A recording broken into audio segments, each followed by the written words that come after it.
अस्सलाम वालेकुम, मैं हूँ रिजवान असरफ। ताकतवरों का जो खेल होता है वो बड़ा ही बेरहम और सफाक होता है। अब दोबारा से वो खेल शुरू हो चुका है। जिस वक्त से चीफ जस्टिस काजी फाइज ईसा ने चार्ज संभाला है, उसके बाद से चीफ जस्टिस ने 2-3 बड़े बड़े केसेस खोले हैं।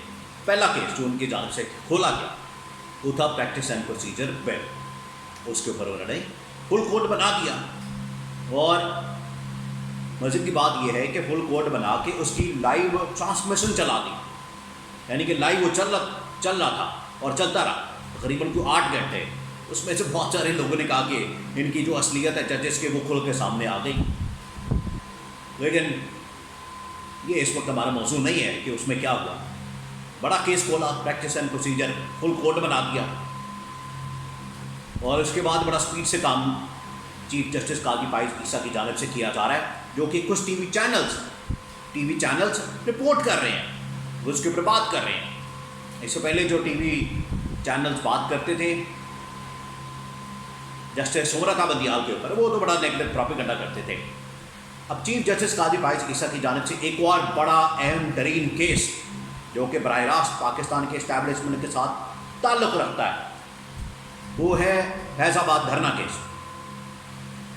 अब फैज़ाबाद धरना केस क्या है, इसकी बैकग्राउंड क्या है, और इसकी पहली समाअत 28 सितंबर को लगा दी गई है और 3 रुकनी बेंच बना दिया है, जिसकी सरबराही चीफ जस्टिस काजी फाइज ईसा खुद करेंगे।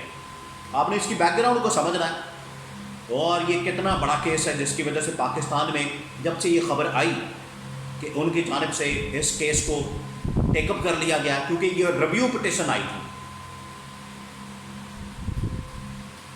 फैज़ाबाद धरना केस में, रिव्यू पिटिशन आई थी, उसको टेकअप किया गया, और 28 सितंबर यानी कि अगले हफ्ते इस केस को लगा दिया गया, और 3 रुकनी बेंच है।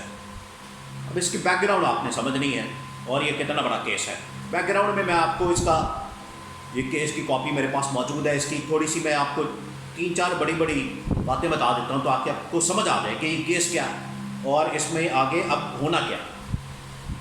केस असल में ये है कि 2014-15 में जिस वक्त नवाज शरीफ की हुकूमत थी, उन दिनों में एक हलफ के अंदर तब्दीली की गई, जिसको तहरीके लब्बाइक पाकिस्तान यानी कि TLP ने अच्छा नहीं समझा, और उन्होंने कहा कि हम तो आ रहे हैं एहतजाज करने और धरना देने।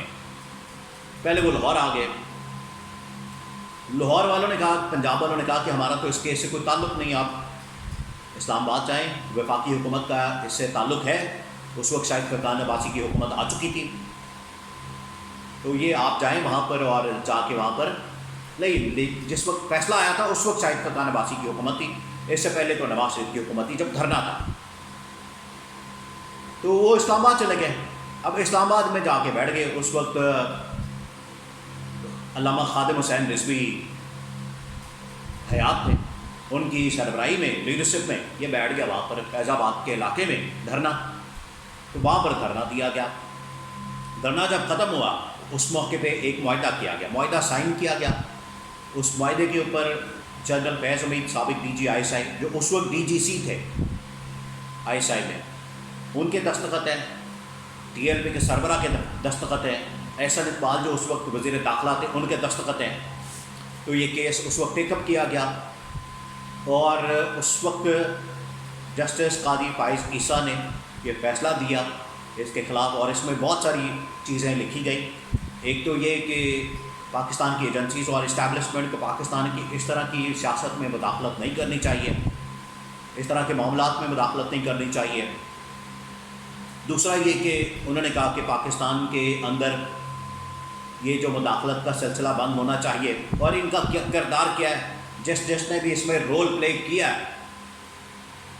उसको सज़ा होनी चाहिए, उनके ख़िलाफ़ एहतसाब होना चाहिए, या उनके ख़िलाफ़ कार्रवाई होनी चाहिए।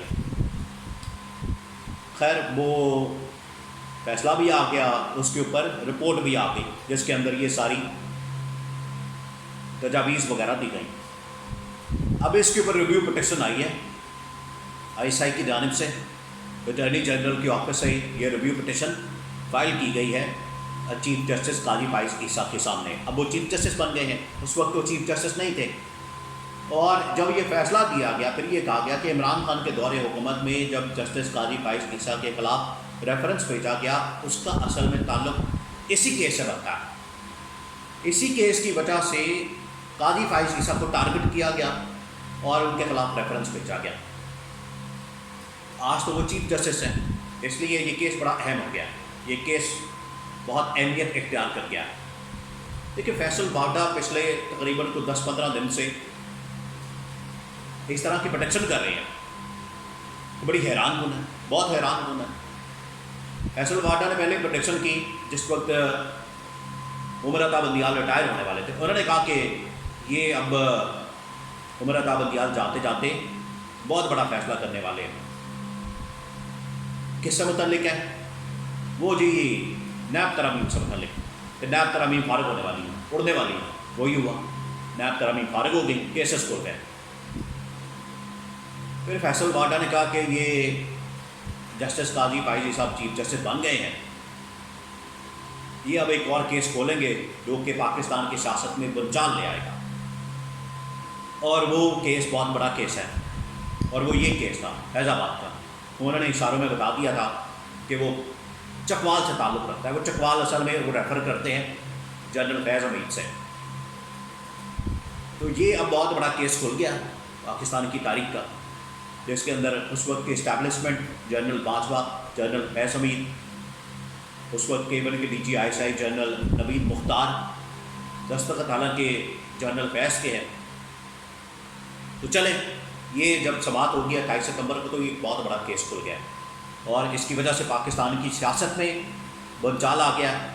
پاکستان کی سیاست اگلے ہفتے بہت تیز ہو جانی ہے, کیونکہ یہ کیس اب کھولنے کے بعد معاملہ اب نہیں رکنا.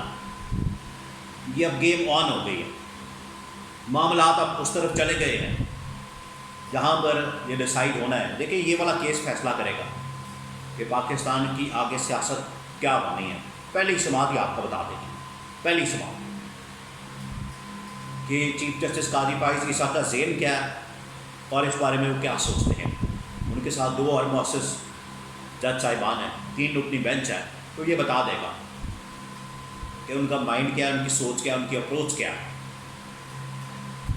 کیس تو انہوں نے ٹیک اپ کر لیا ہے, ریویو پٹیشن آ گئی ہے اور دھرنا کیس لگ گیا ہے 28 ستمبر کو سماعت کے لیے, اور پہلی سماعت اس کی ہونی ہے اس دن.